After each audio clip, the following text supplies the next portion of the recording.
They say Christmas Eve is the most peaceful night of the year. But for some people, it became the most terrifying. Welcome to the channel. Tonight, we're unwrapping a different kind of story. True tales of horror that happened on Christmas Eve. From strangers at the door to footsteps in the attic.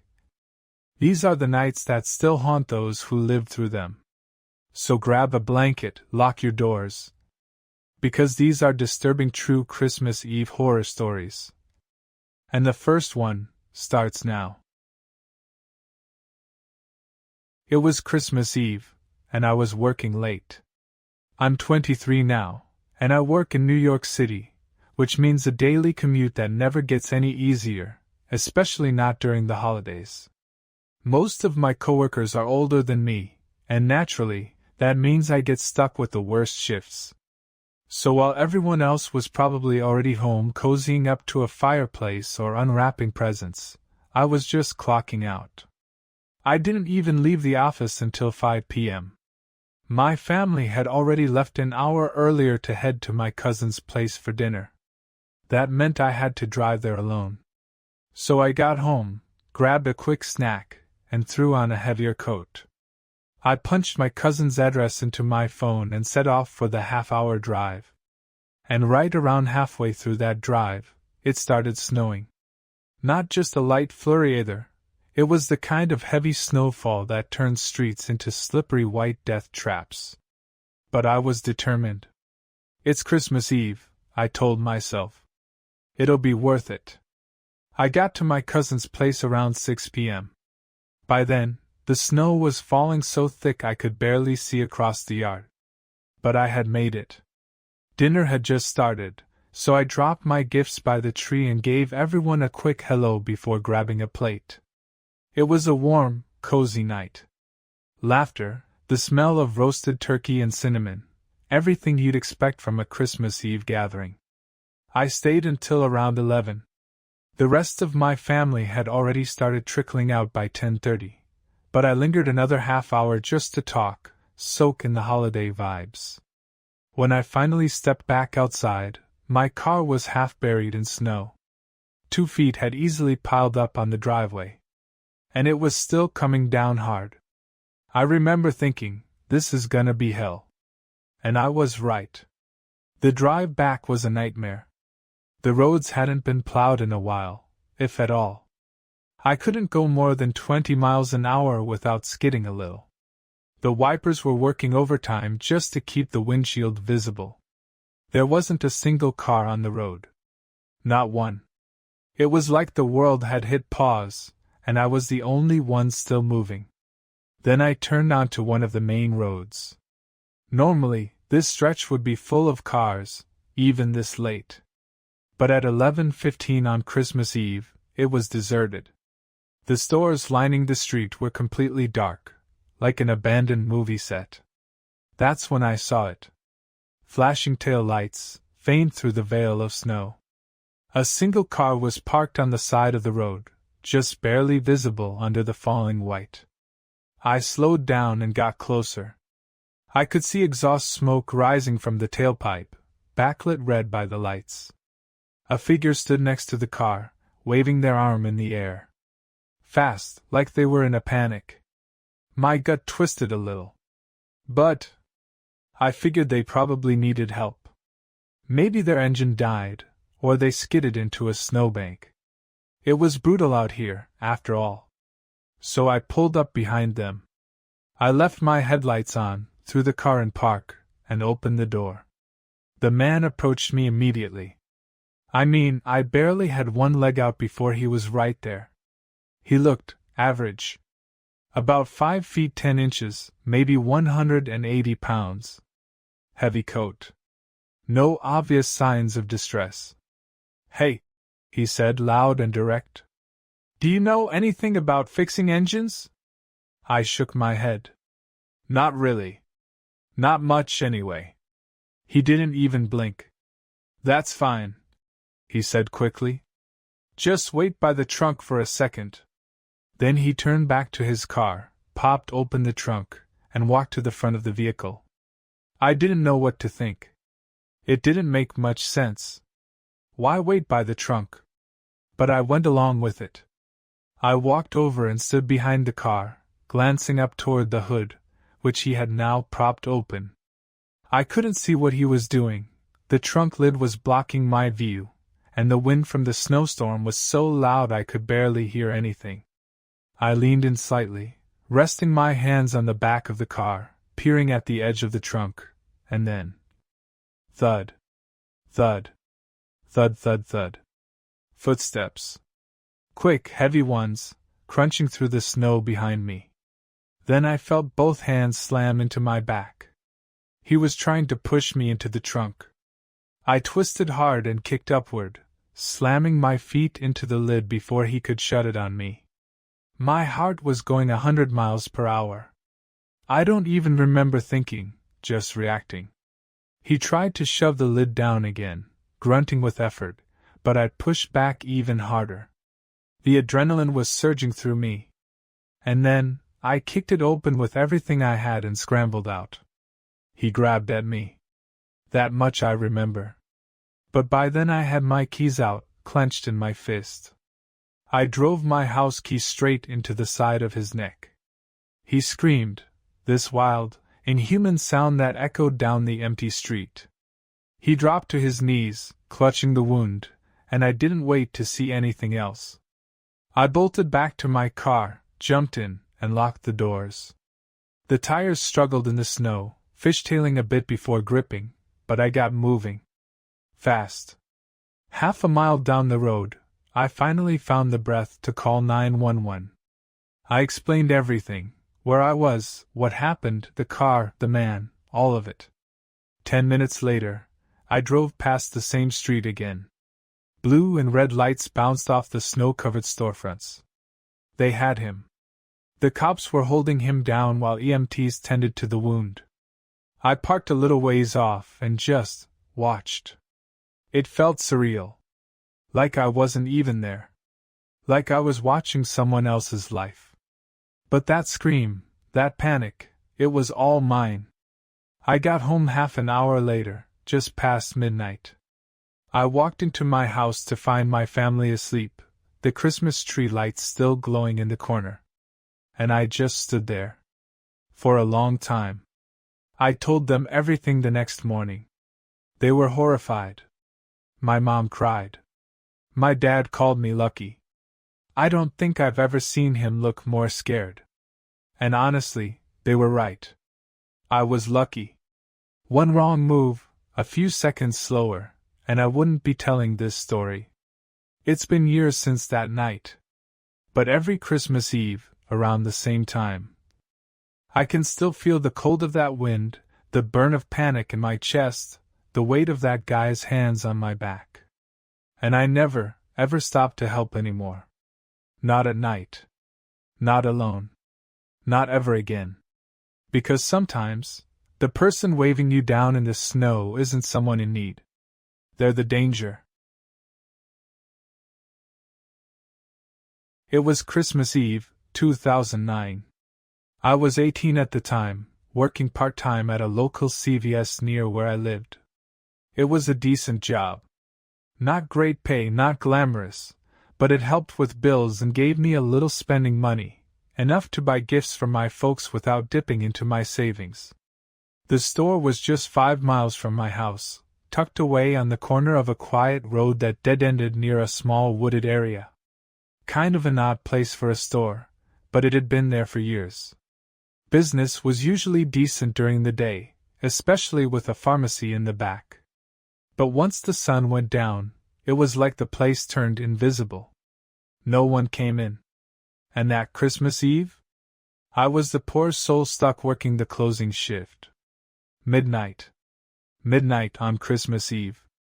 I almost quit over it. No joke. I'd been hoping to at least spend the evening with my family, share a meal, pass around gifts early. But nope. I got roped into the final shift. My parents weren't too thrilled about it either, but they convinced me to just get it over with. I clocked in around 4 p.m., and to my surprise the store was kind of busy at first. People were scrambling in for last-minute stocking stuffers, wrapping paper, candy. You know, typical holiday procrastinators. But once 8 o'clock rolled around, it died down. Like, completely. By 9, there were maybe 1 or 2 stragglers. And by 10, it was just me and the girl working in the pharmacy. Her name was Alyssa. I had a bit of a crush on her. She was nice, had a quiet way about her that made you want to lean in when she talked. We chatted a little here and there whenever the place was empty. But then she clocked out and left at 10 sharp. And suddenly, I was alone. The store was dead silent. Just me, fluorescent lights, and the faint hum of Christmas music playing through the overhead speakers. One of those annoying loops that makes every song sound like it's been playing for days. I stood up front at the register, watching the snow fall through the big front windows. It was light at first, pretty even. A dusting that made everything outside look clean, soft. Like the whole world was under a white blanket. An hour went by. One customer. Just one. They came in, bought a box of tissues and a bag of cough drops, and left without saying more than 10 words. I was just about to pull out my phone and text my manager to see if I could shut down early when I heard it. A tapping sound. Soft. Like something brushing the glass. I turned toward the window. Nothing. But then, there it was again. Tap. Tap. T-tap. It didn't sound like a knock. It sounded like fabric, maybe? Or something brushing up against the glass. Like someone's jacket zipper scraping as they turned. I moved closer and that's when I saw him. A man. Standing completely still outside the store, just beyond the reach of the overhead lights.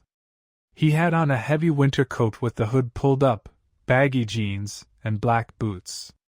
His hands were in his pockets, and his face was tilted slightly down.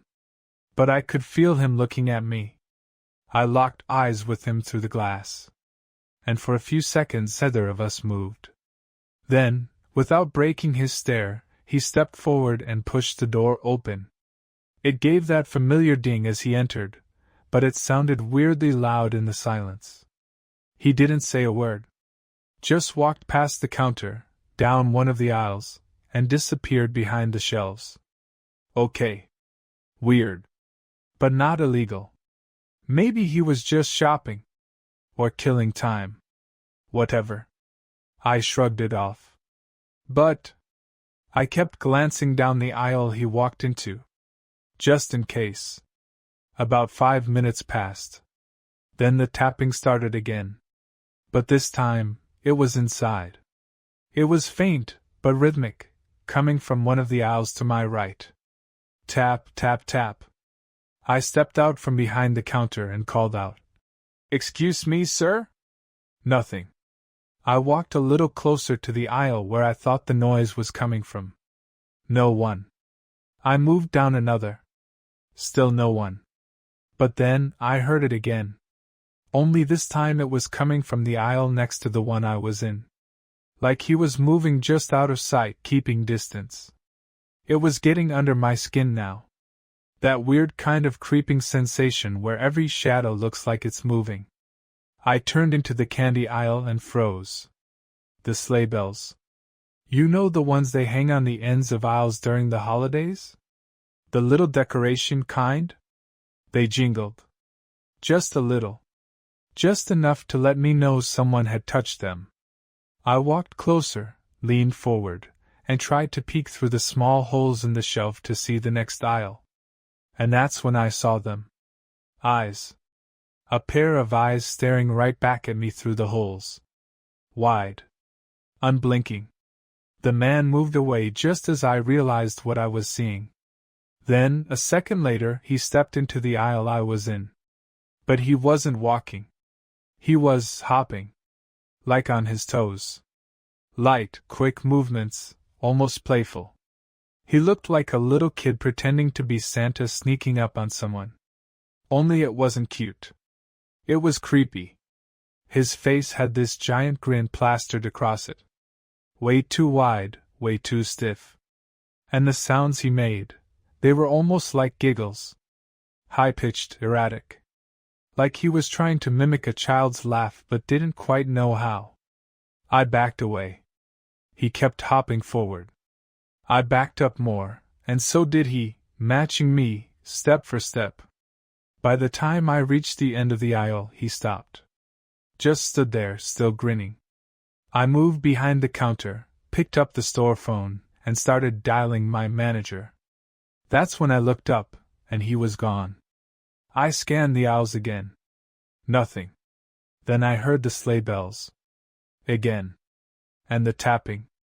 Again. From somewhere behind the shelves. I was done. No way I was sticking around for this freak show. I stepped out from behind the counter, unlocked the front door, and walked out. The second I did, I heard fast footsteps. I looked back. He was running at me. Not hopping anymore. Not smiling. Just full-on sprinting down the aisle toward the front of the store. I panicked. My car was too far to get to in time. If I fumbled my keys, I was toast. So I ran around the side of the building and went in through the back door. Thank God we never kept it locked during shifts. I slammed it shut, locked it, and sprinted through the stockroom back to the front counter. I locked the front doors too. And for a second, I thought I was safe. I picked up the phone again and started telling my manager what happened. He was confused. Kept asking me to repeat things. Then I heard it. The tapping. Again. Inside. I froze. Put the phone down. It was coming from one of the aisles. Louder now. Closer. That was it. I didn't care what protocol said. I bolted out the back door, jumped in my car, and peeled out of that parking lot like it was on fire. I didn't stop until I was home, behind locked doors, with every light on in the house. Later that night, I called my manager again. He called the cops. They checked the store. Nothing was stolen. Nothing broken. Just a few sleigh bells out of place, and the back door slightly ajar. The guy had vanished. My manager wasn't too thrilled with me for abandoning the store, so I didn't keep the job much longer after that.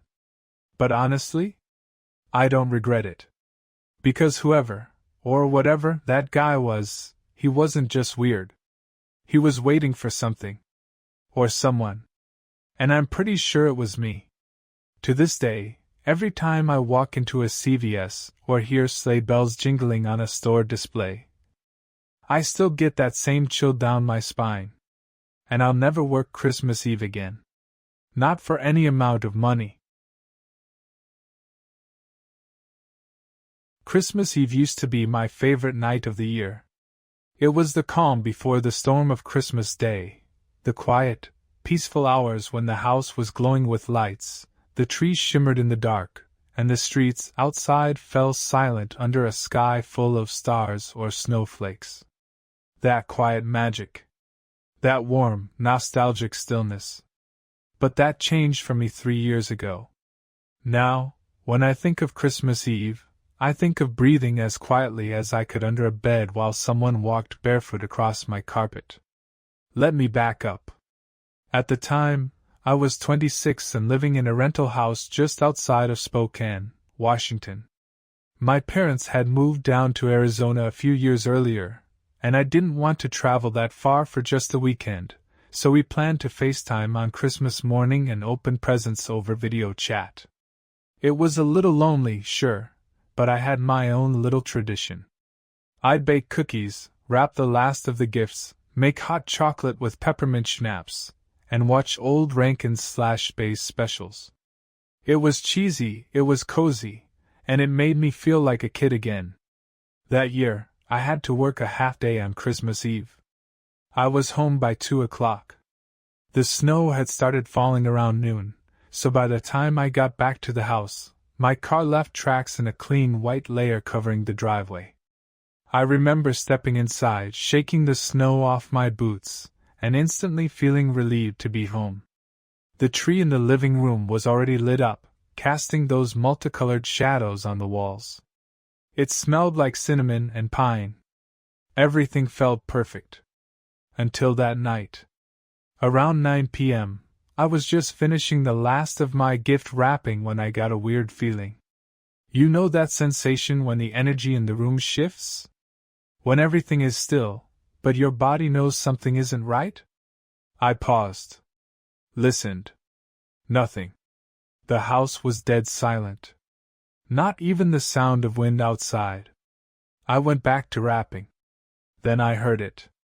A creak. Soft, subtle, like someone had stepped on a floorboard. It came from the hallway. I turned toward it. The lights in the hallway were off, so it looked like a tunnel into darkness from where I sat on the living room floor. I stood up, holding the scissors like a weapon, and slowly walked toward the hall. "Hello?" I called out, immediately feeling stupid. I lived alone. I had no guests. Who the hell would answer? But then I started thinking maybe I'd left a window cracked earlier. Maybe the snow pushed something open. Maybe a branch hit the roof. So I walked to the end of the hall and turned on the light. Nothing. Doors all closed. No broken windows. No signs of anything out of place. Still, I did a walkthrough of the whole house just to be sure. Bedroom, fine. Bathroom, fine. Spare room, door was shut, same as usual. But when I opened it, I stopped. It was freezing. I don't mean cold, I mean unnaturally cold. Like the kind of cold that crawls under your clothes and presses into your spine. The window was open. Just a little.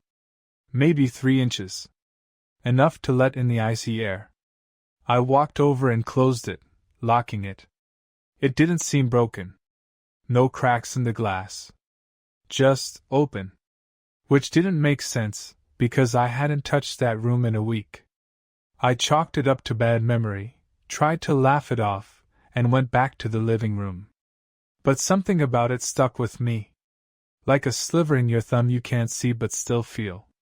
It was almost midnight when I decided to head to bed. I brushed my teeth, double-checked the locks, turned off the Christmas tree, and crawled under my blankets. And that's when I heard the tapping. 3 soft taps. Like someone lightly knocking on glass. I sat up, heart already speeding up. It was coming from the back of the house. I stood, tiptoed out of my room, and crept down the hall, barefoot, so the floor wouldn't creak. I reached the kitchen and waited. Listened. Nothing. I reached for the light switch but paused. I didn't want to alert anyone, if someone was out there. Instead, I peeked out the window above the sink. Snow was still falling. The yard looked empty. I exhaled. Then I turned around, and nearly screamed. The back door was open. Only an inch. Maybe less. But it was open. I froze. My stomach dropped. I hadn't touched that door since the morning. And I definitely locked it. Now my heart was pounding. I moved quietly, stepped over to it, and pushed it shut, slowly, silently, before turning the deadbolt. I didn't sleep that night. I tried, believe me, but every sound, every creak, every gust of wind made my skin crawl. Then around 3:30 a.m., just when I'd started to drift off, I heard something. Movement. Inside the house. Not the walls. Not the pipes. Inside. Footsteps. Bare feet on carpet. Slow. Deliberate. Getting closer. I panicked. But I didn't scream. I didn't move. I just slid quietly out of bed and rolled underneath it, pulling the comforter back down behind me. I know. Classic horror movie mistake, right? But I was terrified. I didn't have a weapon. I didn't know if the person had a gun. I didn't want to run and be caught. I wanted to disappear. I tried to slow my breathing. Tried not to shake. Then, I saw them. 2 feet. Bare. Dirty. They stepped into the room. I heard the breathing first. Shaky. Almost excited. Then a soft giggle. A man's voice.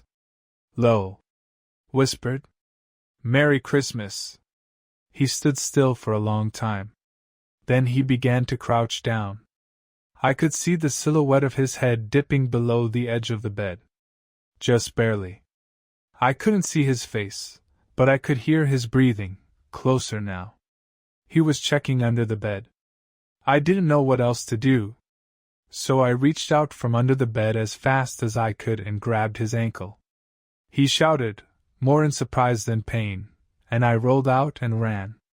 I bolted down the hall to the kitchen, grabbed the knife I'd used earlier for slicing cookies, and turned around. But he wasn't following me.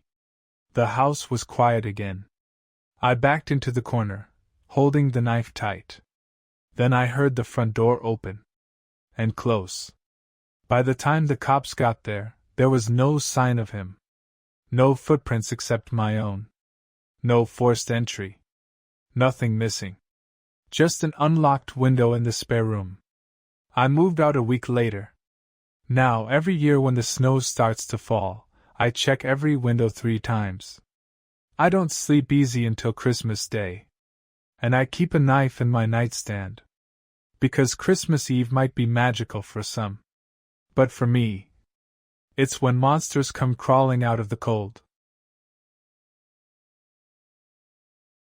This happened 2 years ago, on Christmas Eve, in a small town in northern Vermont.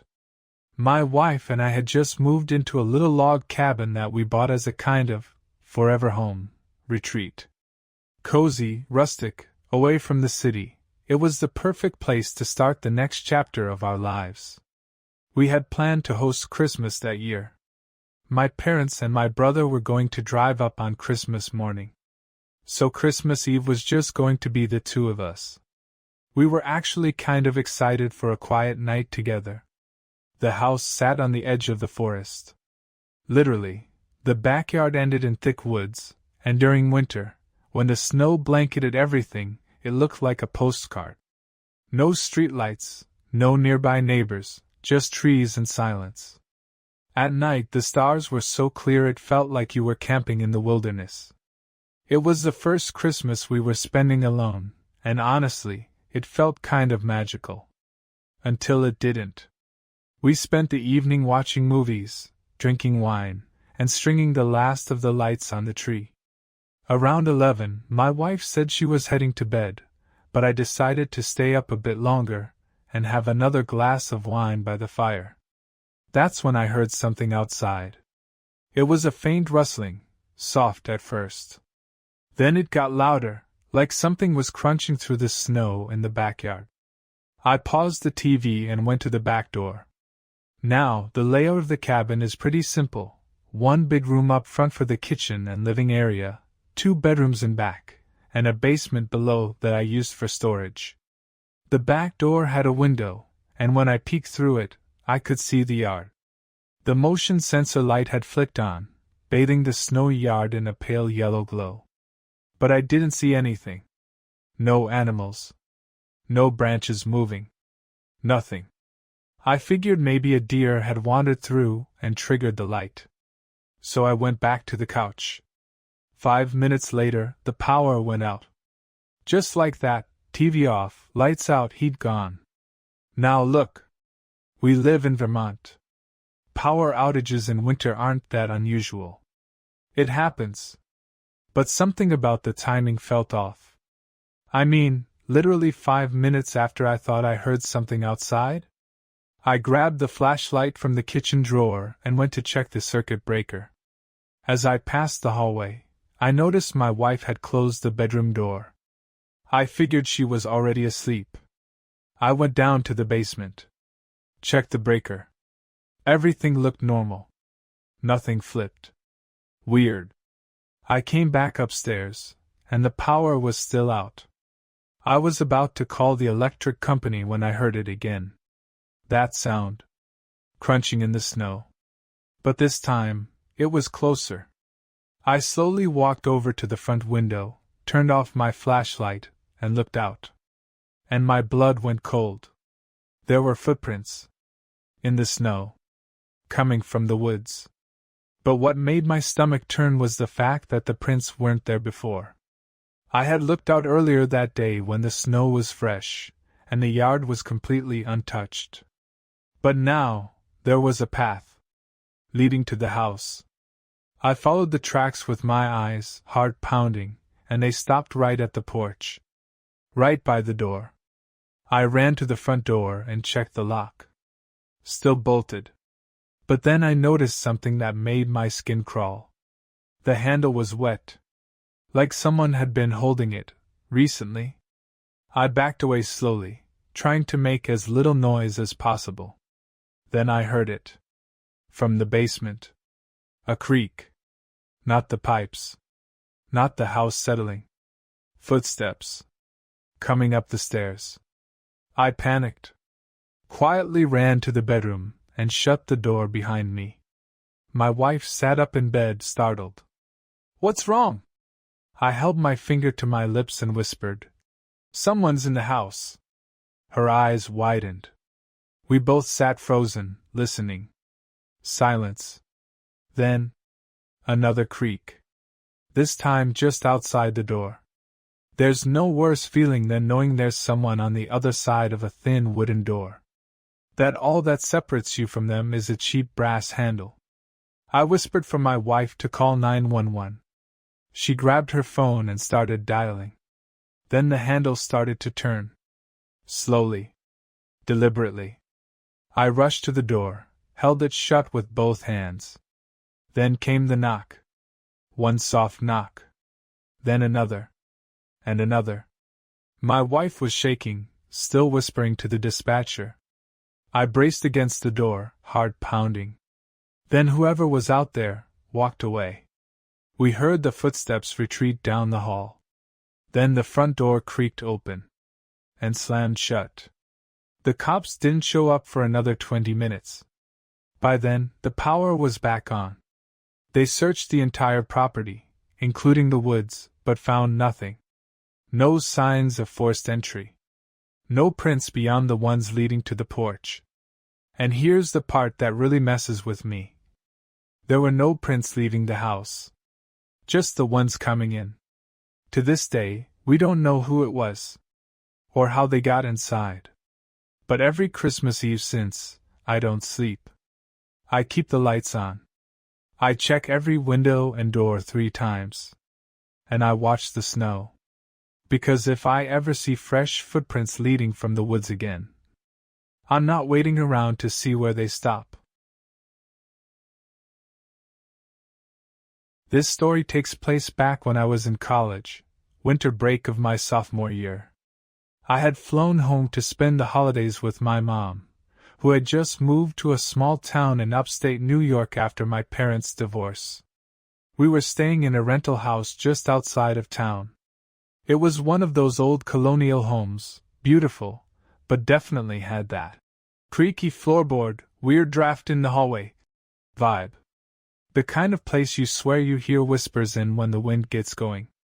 Still, it was cozy. A white Christmas kind of house. Anyway, this happened on Christmas Eve. The town itself had this charming little tradition. Every year, a group of carolers, real ones, like with matching red scarves and old-fashioned songbooks, would go door to door around town singing. That night, it started snowing around 6 p.m., big, soft flakes falling slow and thick. My mom and I had just finished decorating cookies and were watching some old holiday movie when we heard the knock. Then the singing. Silent Night, echoing through the wood door in perfect harmony. It was sweet.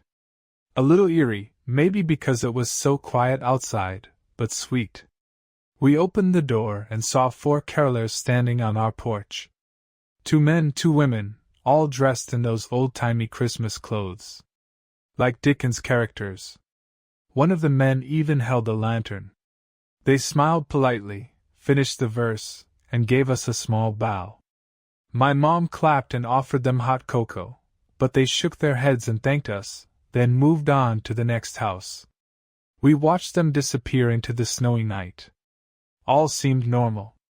Until about an hour later, when we heard it again. Knock. Knock. Then singing.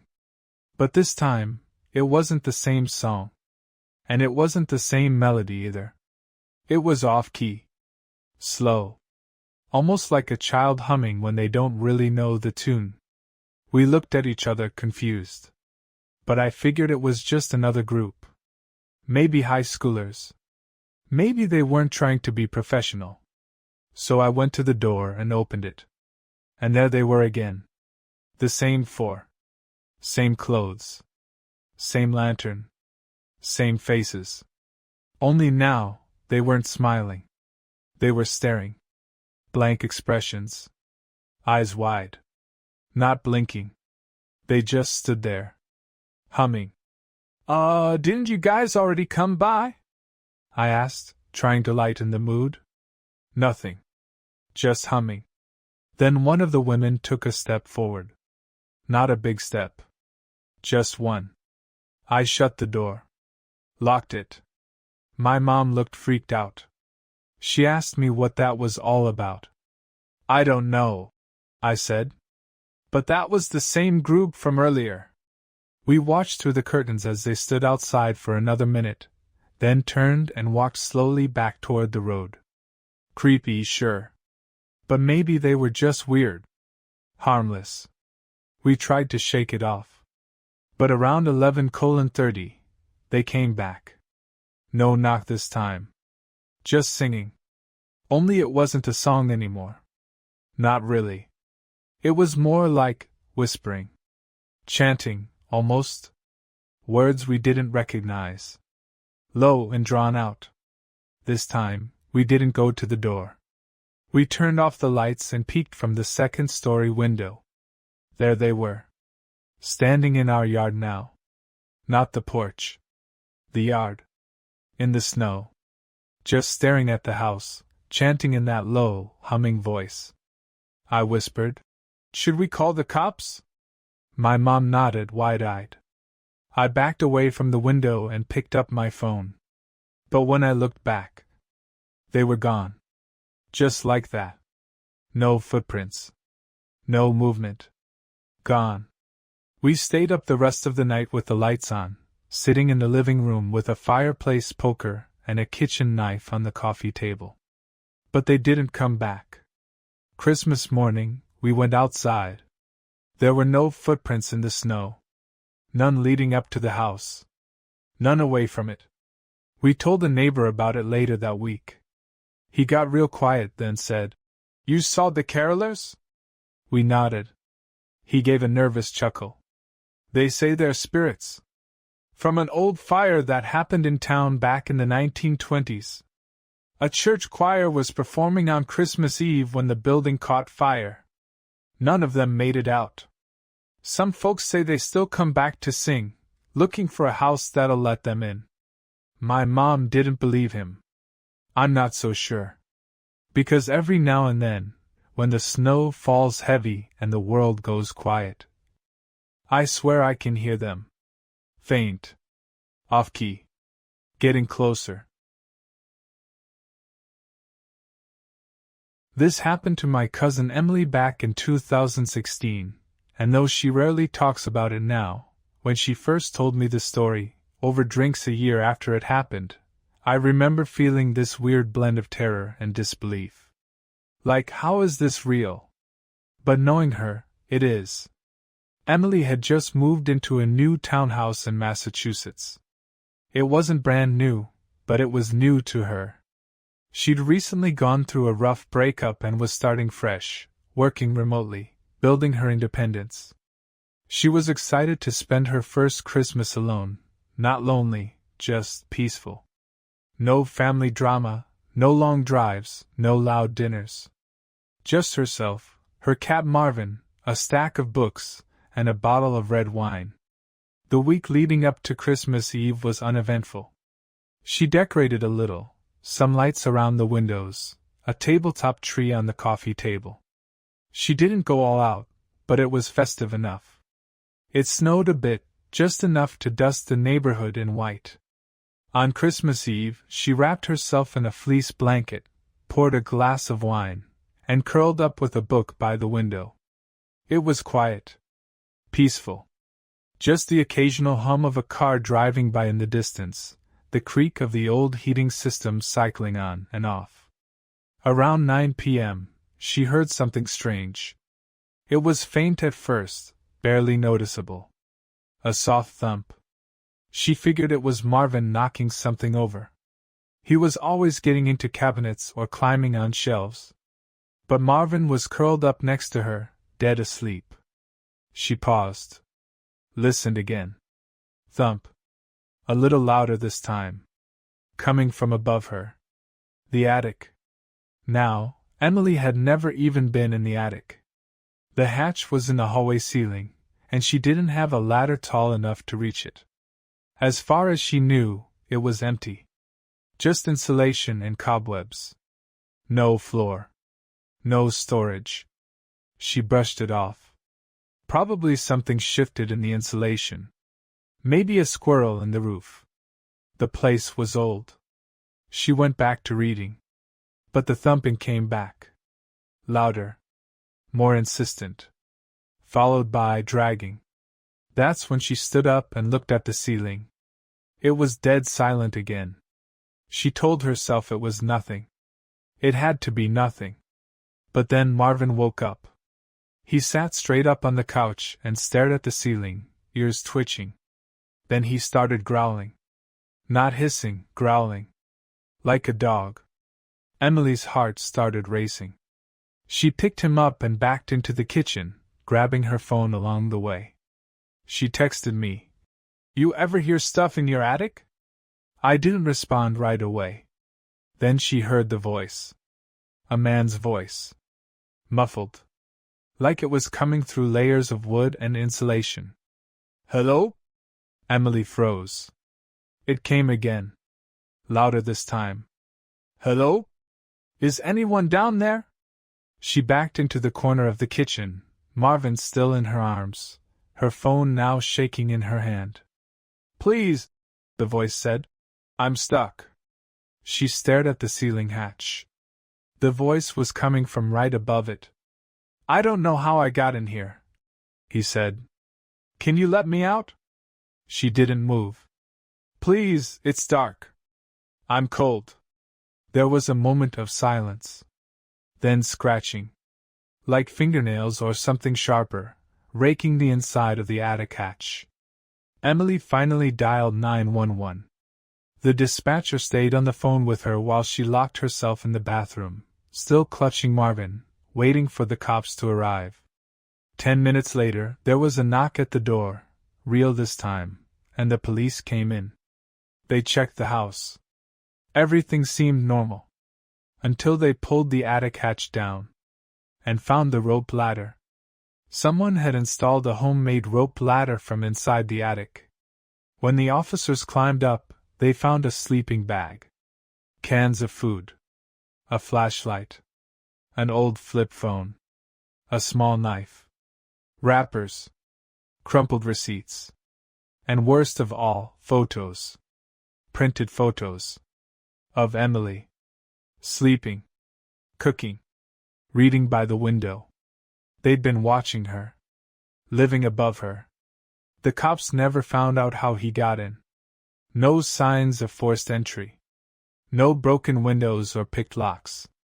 They figured he must have snuck in while the previous tenant was moving out and had been living up there for weeks, maybe longer. Emily moved out the next day. To this day, she checks every ceiling, every crawl space, every attic hatch in any place she lives. And every Christmas Eve, she sleeps with a light on. Because sometimes the scariest monsters aren't out in the snow. They're already inside. Above you. Waiting for the quietest night of the year to make their move.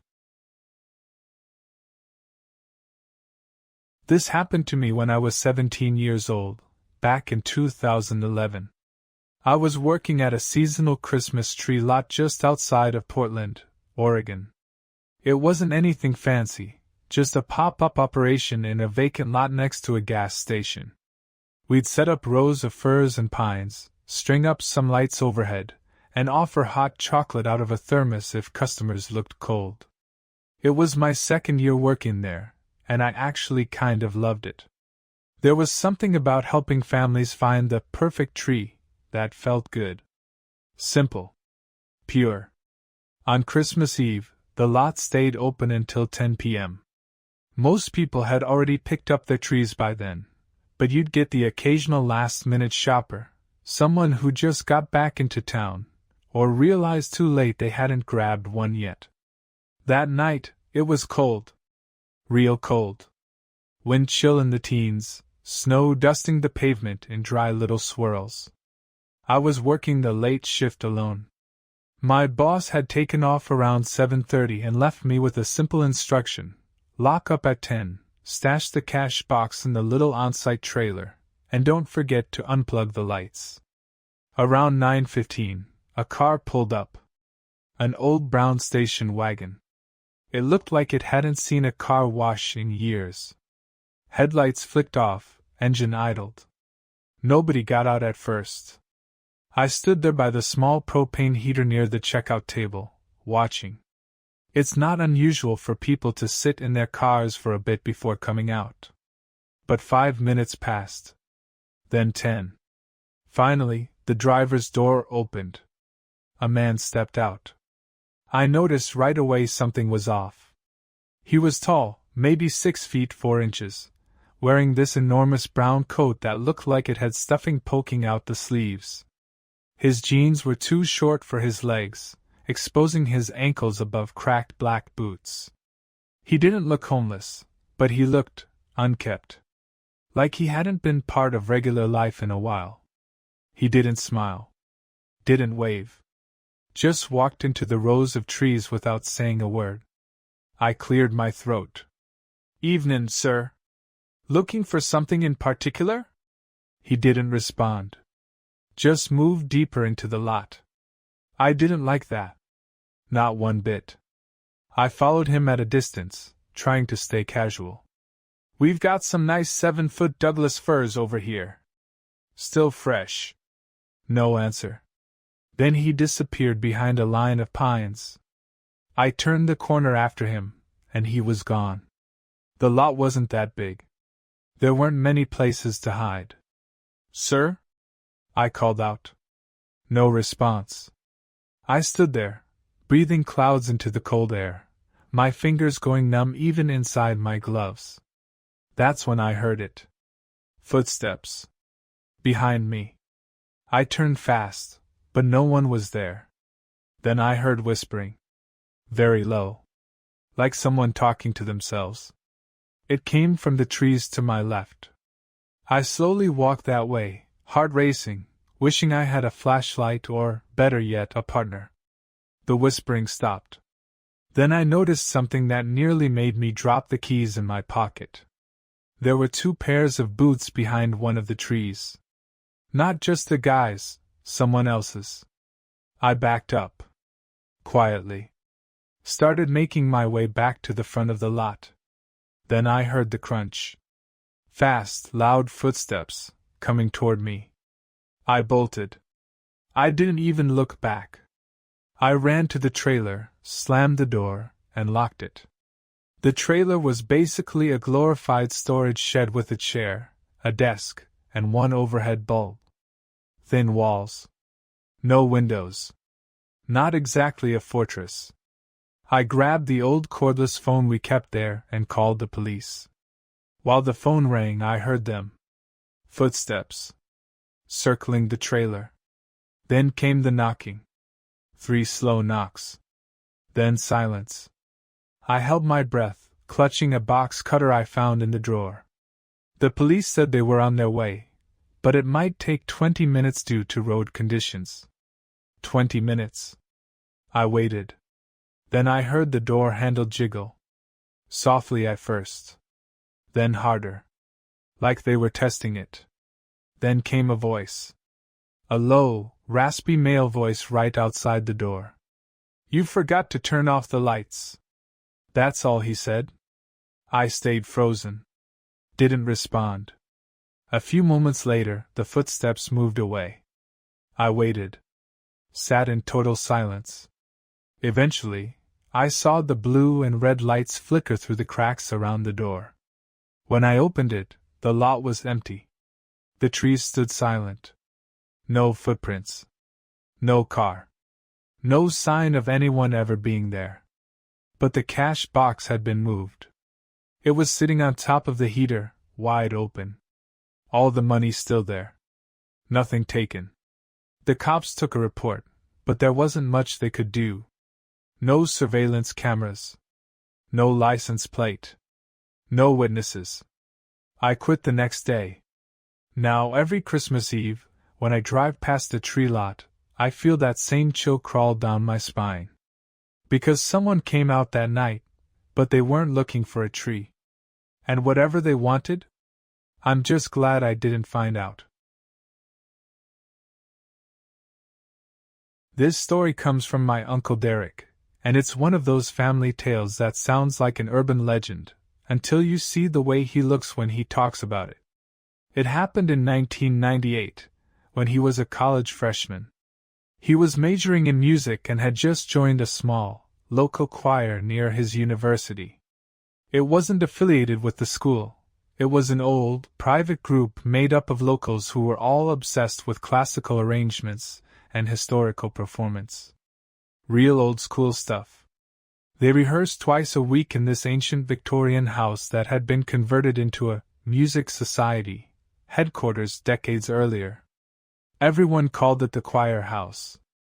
It sat at the end of a rural road, tucked behind a tree line, nearly invisible unless you knew where to look.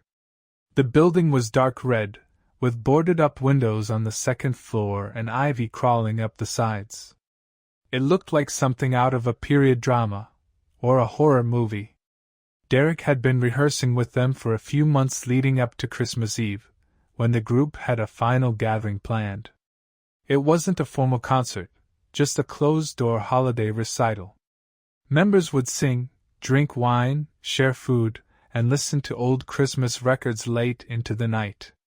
He was a little reluctant to go, mostly because his ride had bailed and he didn't have a car. But the choir leader, this older guy named Thomas, insisted on picking him up. So, around 6 p.m. on Christmas Eve, Thomas showed up in an old beige sedan and took Derek out to the choir house. It was already dark by the time they pulled in. The house glowed from within, soft yellow candlelight flickering behind the curtains. Derek stepped inside and was immediately hit by the warmth. The fire was going, the smell of mulled wine filled the air, and the other choir members greeted him with hugs and smiles. Most of them were older, 40s and up, but they treated him like one of their own. For the first couple hours, it was all fun. Singing, toasting, laughing. But then something shifted. Around 9:30, Thomas asked everyone to gather in the living room. The lights were dimmed. Everyone sat in a circle. Derek thought maybe they were going to do some kind of group carol or exchange gifts. Instead, Thomas pulled out an old, leather-bound book and started reading. The room went silent as he recited verses in Latin. Derek didn't recognize the language at first, but after a few lines, he realized it wasn't any Christmas carol he'd ever heard. The others started humming. Low, vibrating hums that didn't match any melody he knew. It was unsettling. He leaned toward the woman next to him, Sarah, one of the altos, and whispered, "What is this?" She smiled, but didn't answer. Just kept humming. The chant got louder. Then Thomas looked up from the book and said something Derek did understand. "Tonight, we raise our voices for those who never left." Then he nodded toward the fireplace. And that's when Derek saw it. A figure. Standing just beside the fire. In the shadows. Tall. Dressed in what looked like an old choir robe. Head tilted forward, as if listening. Derek blinked, and the figure was gone. He stood up. Everyone else kept humming. Thomas's voice grew louder, reciting another passage. Derek backed away. No one tried to stop him. Not directly. But as he moved toward the hallway, the humming got louder, like it was chasing him, vibrating in his bones. He grabbed his coat, stumbled out into the night, and ran. All the way back down the long driveway, through the snow, until he found a passing car on the main road that gave him a ride back to campus. He never returned to the choir house. Later, he tried to look up the Music Society, see if anyone else knew about it. But he couldn't find anything. No website. No listings. No mention of the group in any community newsletters or newspapers.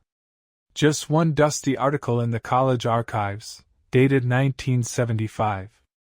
Choir house tragedy. Lightning fire kills 11. The photo showed the same house. Same front porch. Same ivy. The article said the local Historical Music Society had gathered there on Christmas Eve when a freak lightning storm ignited the chimney. The fire spread fast. Almost no one got out. Only one survivor. A man named Thomas. Now, Uncle Derek doesn't tell this story often. And when he does, he always ends with the same line. I don't know who picked me up that night, but it wasn't someone from this world. He hasn't sung in a choir since. And every Christmas Eve, he refuses to listen to choral music. Because sometimes, voices raised in harmony are calling to something else entirely. I was working as a courier back in 2020, right in the middle of that weird COVID-era holiday season. Everything was contactless, everyone was tense, and most people were staying in their homes like they were fortresses. My job was to deliver packages from a local warehouse to outlying rural towns, usually stuff like groceries, meds, gifts, or last-minute decorations. Nothing exciting. I liked the solitude, to be honest. Just me, the van, some podcasts, and the road. On Christmas Eve, I picked up a late delivery shift because I didn't have any big plans. My family was doing a Zoom call the next day, so I figured I'd earn a little extra cash and get out of the apartment. I was given 5 drop-offs, all within a 50-mile radius, and one of them stood out immediately. No address. Just GPS coordinates. And a name. Mrs. Langford. I flagged it on my tablet, thinking it must have been a glitch or a really rural address that hadn't been mapped correctly. I called dispatch to confirm. They brushed it off and said, "Yeah, she's a regular. Creepy old cabin in the hills. You'll find it." Not exactly reassuring. But I wasn't gonna fight them over one delivery. So I drove.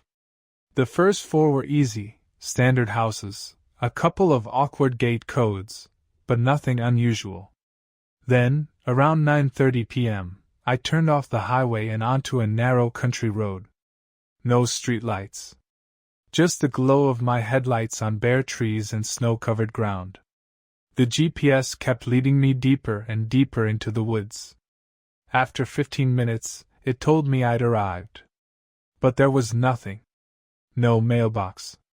No house number.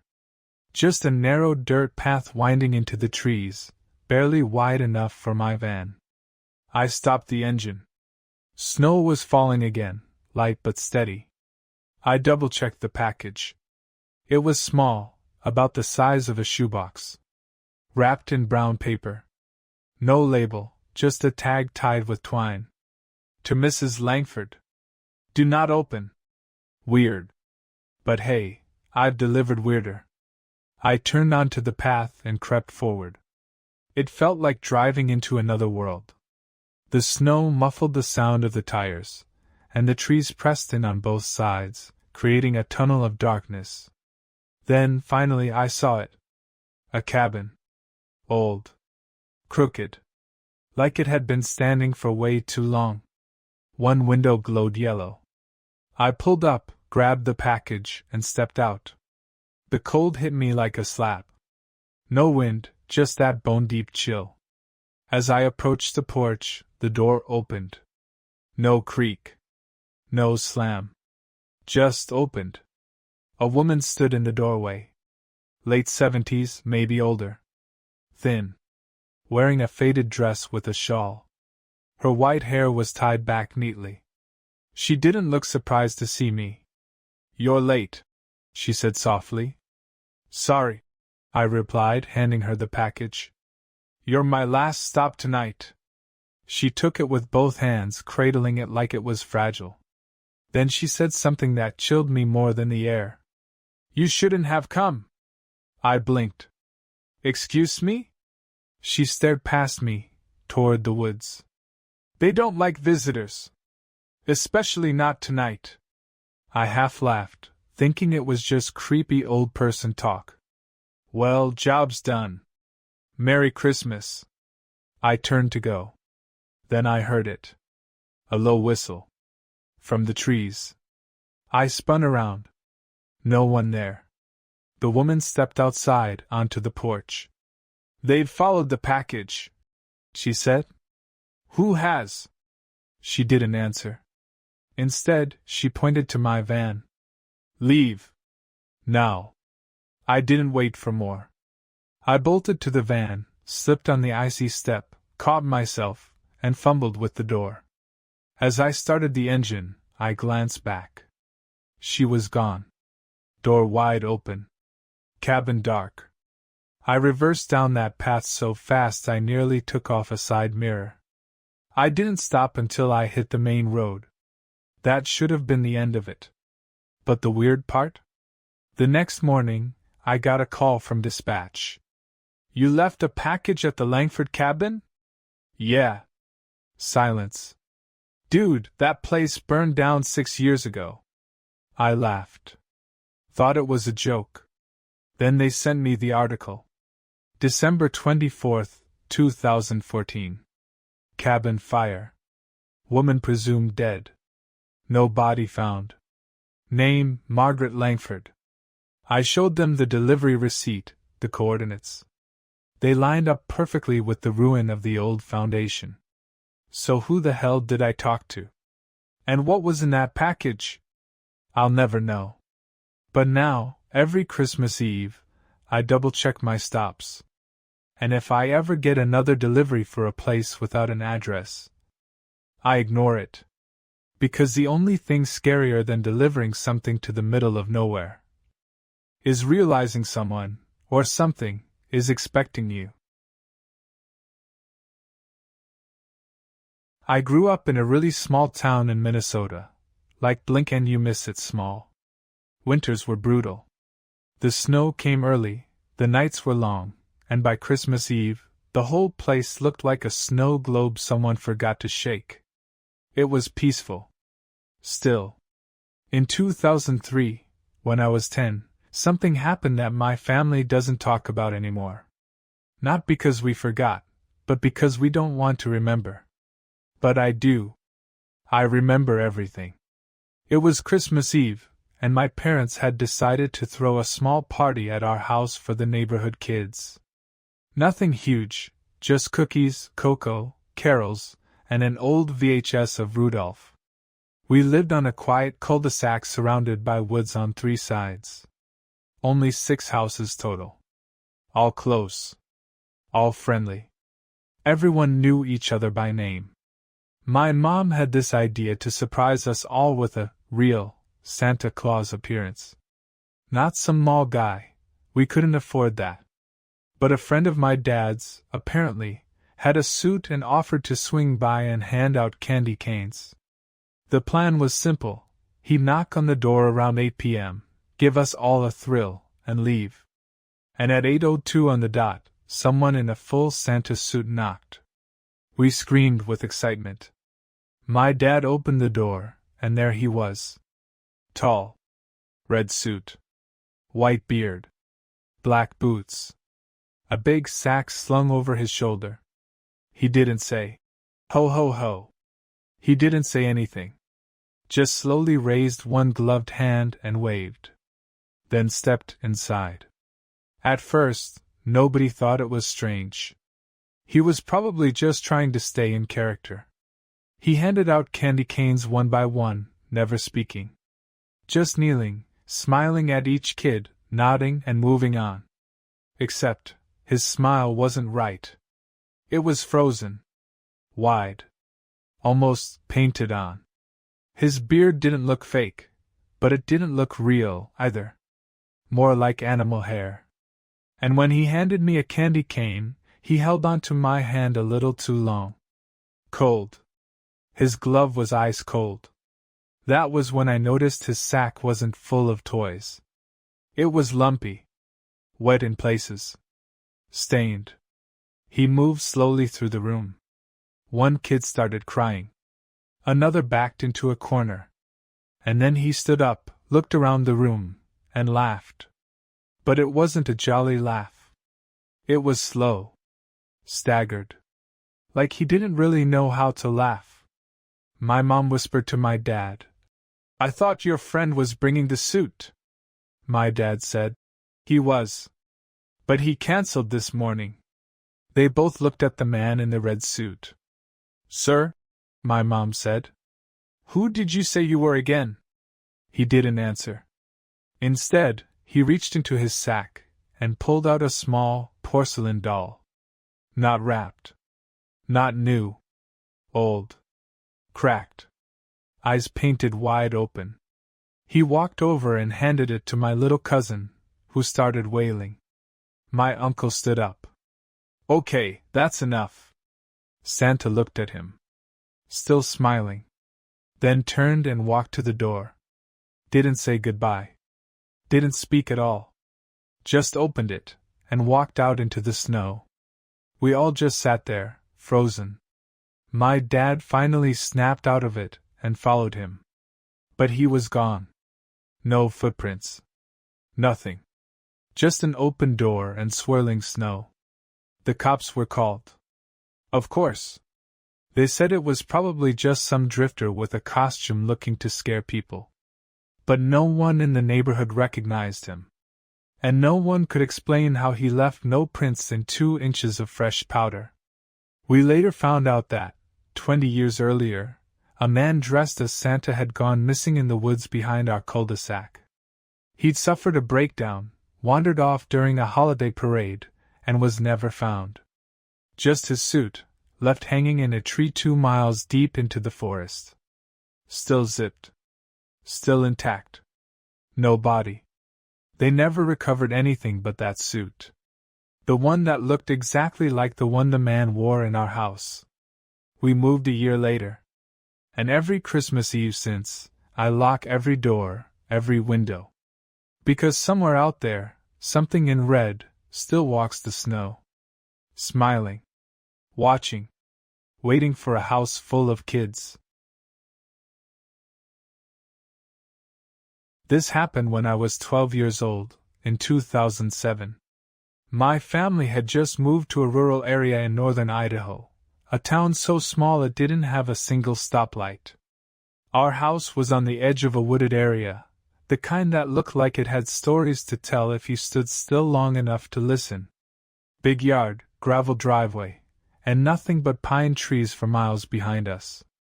It was our first Christmas in the new house, and we were doing our best to make it feel special.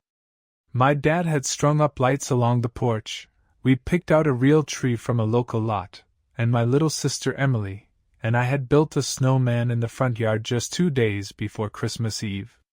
A classic one, 3 big snowballs stacked high, stick arms, a scarf from the donation bin, and an old gardening hat. We even gave him button eyes and a crooked smile made out of black stones. That snowman was the only thing in the yard. Everything else was blanketed in untouched white. On Christmas Eve, our parents let us stay up late. We watched Home Alone, drank hot cocoa, and tried to pretend we'd catch Santa in the act. Around midnight, I woke up needing to pee. I crept down the hallway past the living room where the tree was still lit, and went to the bathroom. On the way back, I passed by the big front window and glanced outside. The snowman was gone. I blinked. Rubbed my eyes. But it was definitely gone. Not melted. Not knocked over. Just gone. What stood in its place was something else entirely. A figure. Human-sized. In the exact same spot the snowman had been. At first, I thought it was just someone playing a prank. Maybe a neighbor. But no one around us was that close, and no one had been by that day. I leaned closer to the glass. The figure wasn't moving. It was tall. Not quite adult height, maybe 6 feet. It was dressed in all white. And it was facing the house. No face. No features. Just standing. Still. Like it had taken the snowman's place. I called for my dad. He came out half asleep and irritated. I pointed out the window. But the yard was empty again. No snowman. No figure. Just blank snow and a single trail of footprints leading away, into the woods. My dad tried to laugh it off. Said maybe the wind knocked it down, and an animal dragged the scarf, or something. I wanted to believe him, but I didn't sleep at all that night. The next morning, we opened presents and tried to act like everything was fine. Emily was upset the snowman was gone, but we promised to build another one after breakfast. We went outside, bundled up and ready to rebuild. And that's when we saw the message. Written in the snow where the snowman had stood, scrawled out in what looked like muddy footprints. "Don't make me again." We froze. My dad thought maybe it was a joke. That someone in the neighborhood had done it. But again, no footprints coming to the message. Just the ones leading away. He didn't call the cops. Said it was probably kids messing around. But that night, he nailed every window shut and put a chair against the front door. And we didn't build another snowman. Ever. Years later, after we'd moved and I was in college, I brought it up again to my dad. I expected him to laugh. Say he'd written it to teach us not to mess around with strangers. But he didn't laugh. He got quiet. Then he said, "You know what I remember most about that night?" "What?" "There were no drag marks." I frowned. "What do you mean?" "I looked out the window while you were asleep. The snowman was gone, but the base was still perfectly round. Nothing knocked over. Just gone. Like it stood up and walked away." I didn't know what to say. And honestly, I still don't. But every year since, when the snow falls just right and the kids in my neighborhood build snowmen, I leave a light on. Because whatever took ours didn't want to be made. And I'm not sure it's done watching. Not every Christmas Eve ends with cookies and carols. Sometimes, it ends in silence. If you enjoyed these true horror stories, don't forget to like, subscribe, and turn on notifications, so you never miss what's waiting in the dark. Thanks for watching. And whatever you do, stay safe this Christmas.